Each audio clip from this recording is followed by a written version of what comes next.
Learning is not about thinking new thoughts only. It's about finding where my domain of action is. What can I do? And I'd like to leave these big questions behind for just a minute or two, because they're a little bit the backdrop.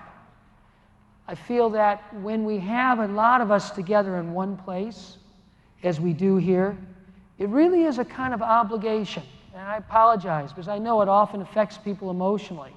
But I really believe sincerely it's a kind of obligation. We have to sit. We have to look at these things. We are the citizens of the planet today. We are the parents. We are the grandparents. We are the great-grandparents. If we do not look and think about these issues, who will?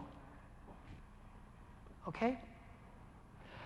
On the other hand, it often brings us up against this, what can I do? By the way, this is what it feels like to be part of a system. You can forget all the abstractions and systems thinking and all that. This is what it feels like here, right here. How can I change my company? How can I change my society? How can I change the world? That's what it feels like to be part of a system. So I'd like to leave all these things aside for a minute. Just let them sit there. I really believe at some point, a lot of times the single most powerful thing to do is just kind of try your best to look at reality and go, and just let it sit there. Because if we try to fix it, who knows what we'll do.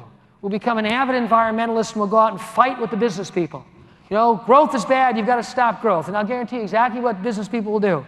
The business people will go, thank you very much, let's talk to my lawyer.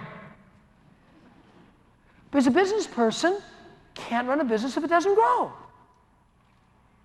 So it brings us, whenever we really look at reality deeply, we usually also come up against these profound dilemmas. So I'd like to leave all of this large macro stuff aside, and I'd like to just kind of start off on a little bit of a second line of thought.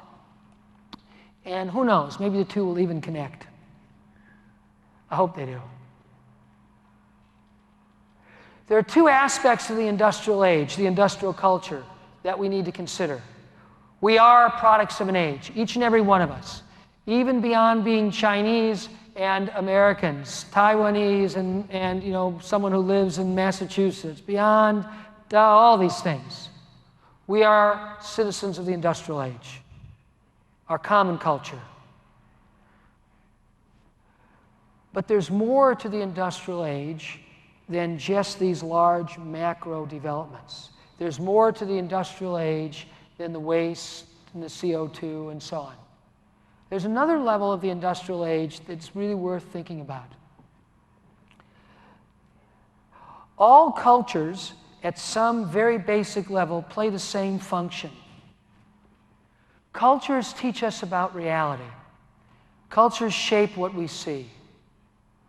Cultures shape the questions we ask, the aspirations we form. But at some very basic level, they teach us how we should be, how we should behave, and actually how we should think. It's not good or bad, it's the functioning of culture. You think differently about some matters than I do because you grew up in a culture that is different from a nationalistic standpoint than mine. A Chinese culture is different than a Western culture. So while we might be common members of the industrial culture, we're also dissimilar. But I'd like to spend a minute or two talking about the culture of the industrial age. Because therein, I think we start to see more deeply, not just the consequences, but the sources.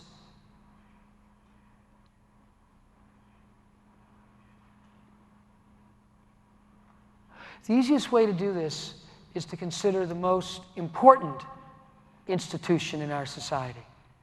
I said before, I think, at least as an American, probably it'll be the same here.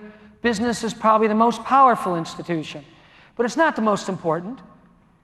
I think you could make a pretty compelling argument the most important institution is the school, because the school is the future. The school is the formative institution. And we all went to the same school together. There might be a few exceptions in this room. There might be a few people who went to a school very different than the school I went to, but probably if you're under the age of 50, we all went to the same school together. And what do I mean by this? In the middle of the 19th century, there was a radical shift in the institution of education. It was a very compelling vision. The vision that gradually developed was the vision of public education, that all members growing up in a society should have some access to public education. That's a very inspiring vision, probably one that all of us would feel very strongly about, that no child should be discriminated against from the opportunity to have an access to some sort of common foundation of public education. Because, of course, schools have existed for thousands of years, but by and large, schools were for the elite. But something changed in the middle of the 19th century, starting in Manchester, England, London, Philadelphia, New York, big urban centers. All of a sudden, there was something new. And I believe if we think a little bit, just a few minutes, about school, we get right to the heart of the culture of the industrial age. Not at an intellectual level, but at this level and this level.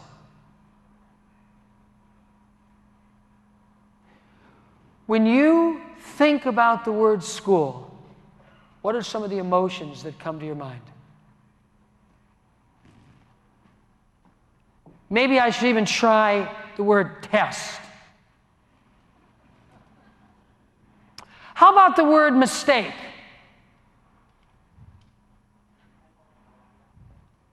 How about the word or the letter C on the test? How about being in the bottom half of the class?